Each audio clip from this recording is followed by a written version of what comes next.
and today's review is brought to you by the good fellas at Robot Kingdom. Click the link below for their website and their Facebook page. And here we have the awesomeness that is Blitzwing. I have waited for this guy for so long. The nice upside down curvy box that Hasbro started to do. Really nice artwork on the side there. Oh, there is 30 years. God blimey, that's come around so fast. There's old Springer Boy on the bottom there. And on the back we have a picture with his bio, his alt modes, and his tech spec. And of course these are the IDW line. I am so looking forward to this line. It is going to be epic. Now, straight out of the box, this guy is in bot mode, and he looks very nice. A few little mods you've got to do once you get him out. Just this bit just pulls down like so, and this nose cone is just kind of just pushed down. So that's basically the only changes you have to do out of the box. He's quite tall. As far as Voyagers go, let's just get first edition Prime. I don't have that many figures to hand, so first edition Prime it is. He's a tad taller, you know. He's not overly. He's a good size. He is a very good size. Yeah. Let's have a very good look at this guy. He is extremely detailed for a Hasbro figure. I was really surprised. I mean, I know I've seen pictures of this guy online, but he's good. He is really good. I mean, I can see people have an immense amount of fun with this guy, just doing some, you know, painting in those lines and doing like an ink wash and that on him, and he's going to look, oh, this is going to be like a customizer's dream. He's got such a good head sculpt on him as well. And yeah, these plastics at the back are a different colour. I think one's like ABS, the other one's PVC. So they've come up with a slightly different colour of purple. But it does look so good on him. They've actually spent a lot of time and effort with this guy. I mean, let's take the head. If we push down on here, you can go up or down. I find down is easier. Ah, there is the head from animated. And again, and there's a crazy head. I just think that's a nice touch. I mean, I know this is based on the IDW Blitzwing, but just adding that little touch just to get those animated fans, I just think, you know, they're actually taking a little bit of time and effort, and it's going to pay off for them. Nice detailing on the gun there. He's got nice treads.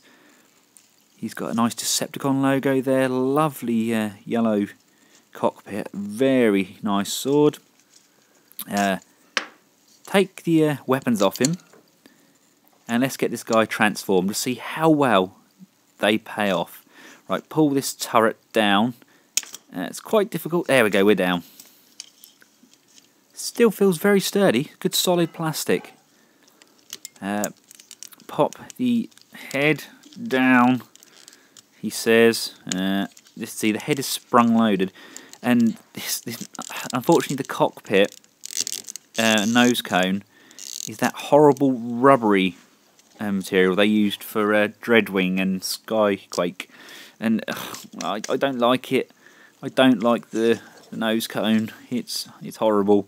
Should have been plastic, but yeah, people stab people with sharp things, don't they? So obviously kids are going to do that. Bend the turret down. You want to grab the hands and swivel these out. Then twist it round so it's facing like so. Then you want to pull this up so the hinge is like an L shape. Hang on. So if I can get that too far. There we go. So your hinges should be like this for the shoulders. Where do we go now? We swing these arms up like so and rotate them again.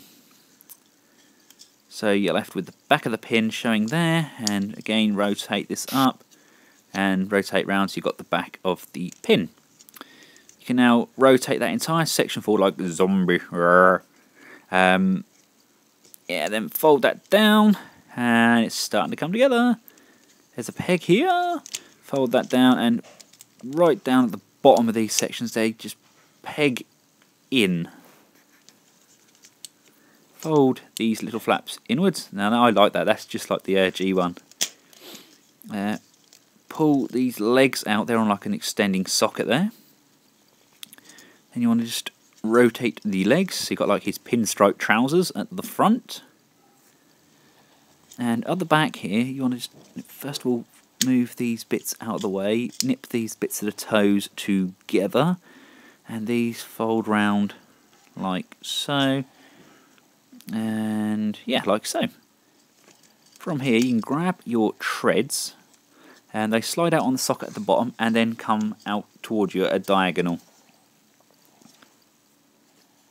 You then want to get in here and just pull the extended section of tread out, he says, like so, and you are left with these, which this then can pop in that hole that you've made, and the treads peg in to here. You want to give it a little wiggle and adjust, and it will go in like so, he says. Yep, that's in, there we go. You can then turn this sideways. Yeah, that's about right, I think. And fold it round, and then there's a clip here that plugs into a hoodle in here. So you can see here, there's another one here that goes on there. So you're lining up on 2 points. Once you've done that, you have a pretty impressive tank. It's a lot chunkier than the Generation 1.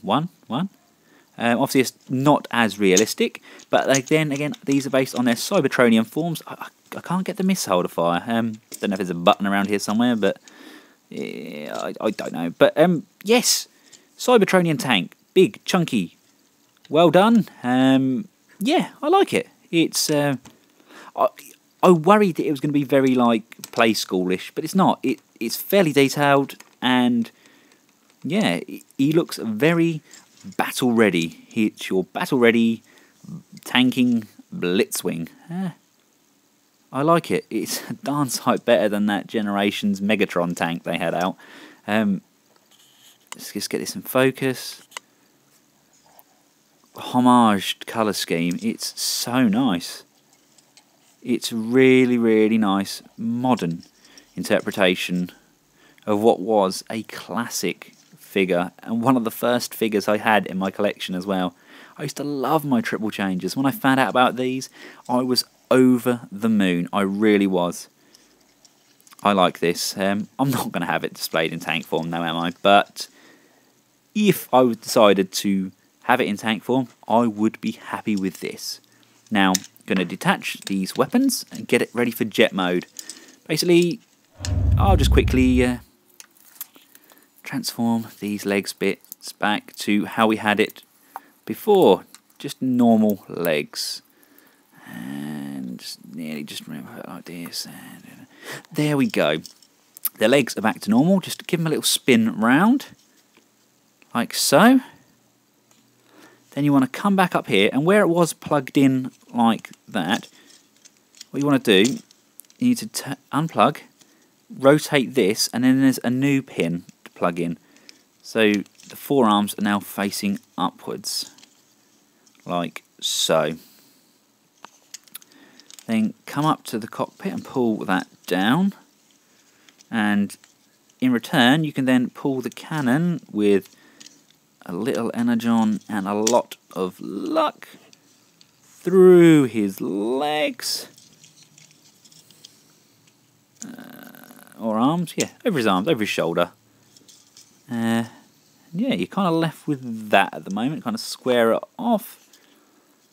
You can then fold this out of the way and that out of the way, and turn this round like so.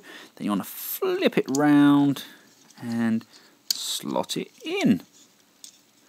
Oh, starting to come together. Oh, this is really, really going to look nice. Just this here pegs in under here. Everything pegs in on this. This is what I like. There's nothing really loose. Everything has a place, and there's a place for everything. Pegs in. Bend the wings out like so. Let's just straighten everything up. Fold these up like thus. And its nose cone. It seems the head is so spring-loaded that because it's a rubbery plastic, it doesn't really want to cover the nose cone. Now, I'm sure there's going to be a really simple mod to fix that, or that's just me being rather silly and missing something blatantly obvious. But that is a really nice jet. It's almost very much like Armada Skywarp, kind of cross between that and kind of Macross. I just want to bend this cannon round because it shows in the instructions you can have it round like this. That's just not a huge fan of that. I'll pop the hide the landing gear away there, can't I? But yeah, I don't know if I like the cannon down, and the nose cone is grinding me. It's a real shame about that. But the jet itself looks so nice, and it is so solid. Everything is held together really well. And the colours are so good. But this is how I want my Blitzwing. This is how I'm going to have him displayed. And he is all manners of awesome. He really is.